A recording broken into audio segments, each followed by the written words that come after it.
Welcome, I'm Jon Caldara, president of the Independence Institute and your devil's advocate. A little later on, we're going to talk about a church that drinks. Could be my kind of church. But first, girls.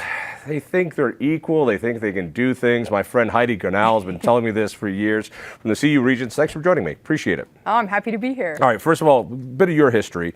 You founded a great business called Camp Bow Wow, That's right. which now seems pretty mainstream, but when you started it, people didn't really hear about a chain of doggy camps. No, John, they thought I was nuts. Like, you're going to get paid to do what? Babysit dogs all day? I was like, yes, I think it might work. And it did. It was awesome. People love their doggies. I know, it's crazy. I don't get it. So, and you started opening up camp after camp after, did you call them camps? Yeah, Did you camps. call them kennels? Did you call them concentration camps? No, kennel's a bad word. camps? No. Did you ever have dog fighting in there? I mean, was it like a betting ring? What went on? How did you really make the money? No, they would tussle a little bit, but we had an interview process they had to go through to get into camp. Believe it or not, it made the front page of the personal section of the Wall Street Journal how it was harder to get into Camp Bow Wow than it was to private, like preschool or something. I don't know. But so it was dog daycare, but the gist of the business was boarding. And people liked the idea that they could leave their dogs overnight and they would play all day and they could watch them on the webcams, which was really cool. My brother thought of that. I have to give him some kudos. And we started opening all over the country. We opened about probably 80 or 90, and then the recession hit in 2008, slowed things down a bit, and then we got back on our feet, ramped up, and then I sold it in 2014.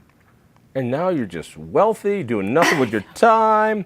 Before we get to the Shefactor, you were one of the bright stars in the Republican Party that actually did pretty well recently. So congratulations as a CU Regent at large, isn't it? Thank you. Yes, it is. Talk to me a little bit about your new president. Yeah. You know, I couldn't quite figure out the manufactured outrage over him. Who is he, and why is he such a terrible person? He's not. Mark's a great guy. He has an incredible background. He was a congressman, a U.S. congressman from Minnesota, but he was also one of the heads of Federated Stores, Macy's, and he helped bring Haagen-Dazs to our country with Pillsbury. So he was an executive, then he was a congressman, and then he got into higher ed, worked at George Washington as dean of the graduate political science program, and then went to University of North Dakota. So he has a wide breadth of experience. He had some controversial votes back in the early 2000s, like most Republicans did, and even President Clinton and Hillary Clinton and our President Obama, I believe, did too, and changed his position over the years, but that didn't go over very well. And we had a tough go of it after a unanimous vote by the Regent Board to move him forward as the sole finalist. But within a couple days, politics got in the mix, and it ended up a 5-4 vote. Perfectly into the identity politics part of what's going on right now, which is just insane for me. That we're chopping up people into smaller and smaller boxes, trying to fit them in different places, and we're trying to set victim class against victim class, and whoever is most victim-y gets to win. You know, you're going to have Elizabeth Warren, who's both, you know, victim because she's a woman, but also because she's an American Indian. So there's 1024. Exactly. I think, yeah. Exactly. You've been working on a project, just baiting the whole sexual debate right now. No, you want to help women get out of this idea of identity politics. Yeah. Explain it to me. I've just seen a little bit too much going towards that victim mentality, and I'm an entrepreneur. I got asked a lot, like, what was it like to be a woman entrepreneur or a woman CEO? I'm like, no, that didn't occur to me when I was building the business. It just was, I'm an entrepreneur. I love what I'm doing. I want to build a business. And I think I am trying to get away from the identity politics. Ironically enough, it's called Shefactor, but it's really about building young women up to believe that they can be bold, brave, do what they want to. It doesn't matter what sex they are at the end of the day. It matters what tools and resources and who they surround themselves with to be successful. And that's what we're trying to do with Shefactor. All right. So, of course, you need a book called Shefactor, which I, as a man, find very, very offensive. Is there a he factor? Is there a man factor? Maybe someday. I have a son. I have 3 daughters and a son. But it's a great book for your daughter, for your wife, for your nieces, for your friends. It's really about building community and collaboration and giving women the tools and resources to go out and kick butt in the world. All right, that's all nice and fuzzy. let's get down to it. Now, I've got a 16-year-old daughter, and I'm very concerned about her future, and I'm always sure to give her the right messages that, listen, honey, I love you. You're a girl, so you won't get as far in life because of that, and you'll never be able to do math. And just understand that and know your place. Oh, I don't believe you. No, that's every day. She understands that. Maybe you'll find a nice man, and that a man is a good plan. That is my sole message. Yeah. No. All right. Not going to work very well. What is it that you think is tripping up most young women now? I believe that they have a little bit of a lack of confidence or like bravado about going out and just choosing what they want to do. There's a lot of prescription around what they should or shouldn't do right now and how they should navigate life. And we want to break down those barriers and let them do what they love, find their passion, whether it's math or whether it's science or whether it's being a teacher or a nurse. Talk to me more about the confidence part, because I think you're onto something there. Yeah. And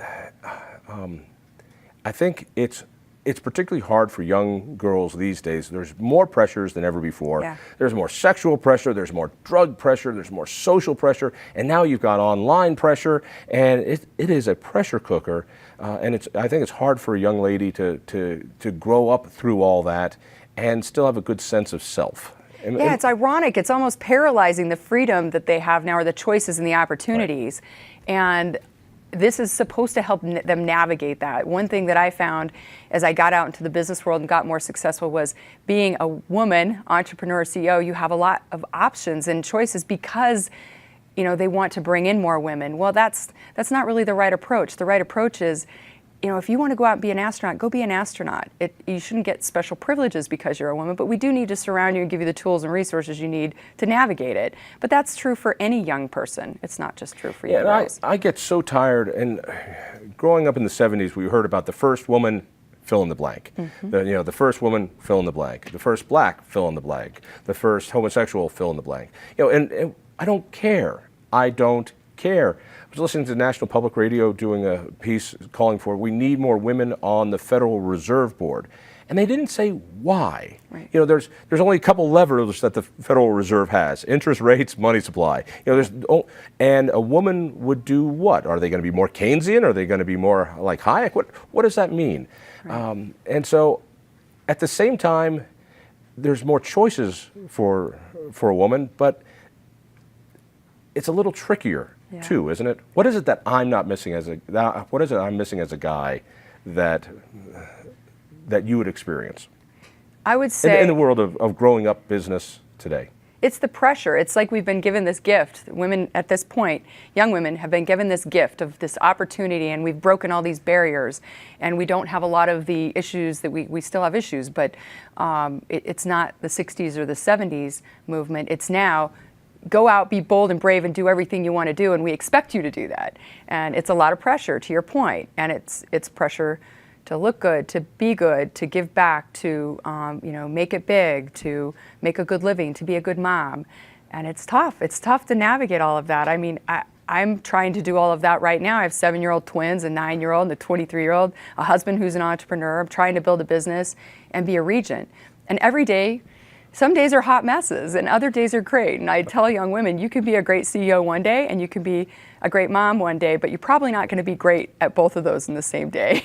What is the difference, though, between, give me the target market. This is, I'm assuming, for people later in high school and college, getting out into the world.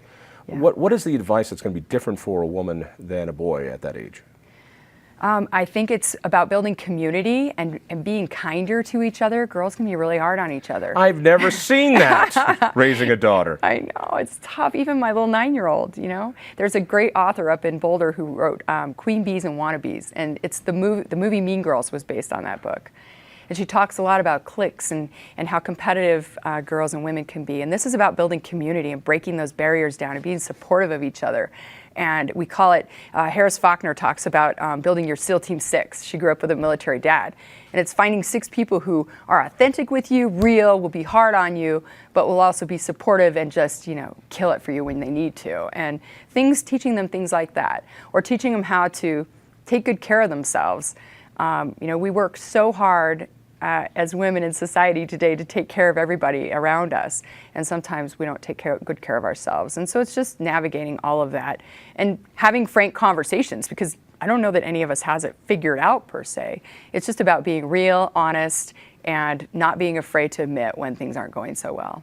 The idea of having, the idea of a mastermind group or a group of people that can keep you honest, it seems easier for men.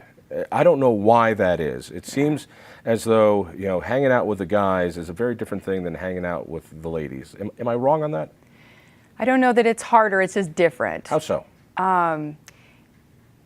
Gosh, that's a tough one. And I think it's just we're a little bit more guarded. And I think some women, not all women, but some women, especially young women, are afraid to admit that things aren't going well, or that they don't have it all figured out, or that, they don't have the right relationship, or they don't have the right job, and they're not passionate about their career. And so just having frank conversations is a little bit tougher. I think when guys sit around, they're like, wow, whatever. Yeah, we're just playing video games and drinking. If you could go back and talk to Heidi as she was graduating college, what would you tell her? Be way more forgiving of yourself. Like, you don't have to have it all figured out. Go out, be playful, experimental in your career. Don't feel like you have to be on this one path and that's the only answer. And then find your passion. Like, don't be so worried about, are you going to be on this career path or that career path? Find out what you really love. There's a great book called Designing Your Life, and it teaches you kind of how to mind map and just get out of the box and think about how to do things differently or think about things differently. It's like, did you envision what you're doing now when you were young? Not and by how a did million you years. Yeah, none of us did. So tell me about the program real fast before we Yeah. run out of time. So Shefactor is not just a book, but this is a program. You've got an application, you've got games, you've got the whole, what is it? Yeah, it's a book. There's an app on iTunes you can download to go with the book. There's activities in the book that you can do with other young women or alone. And then there are live chapters on college campuses in cities and on in companies.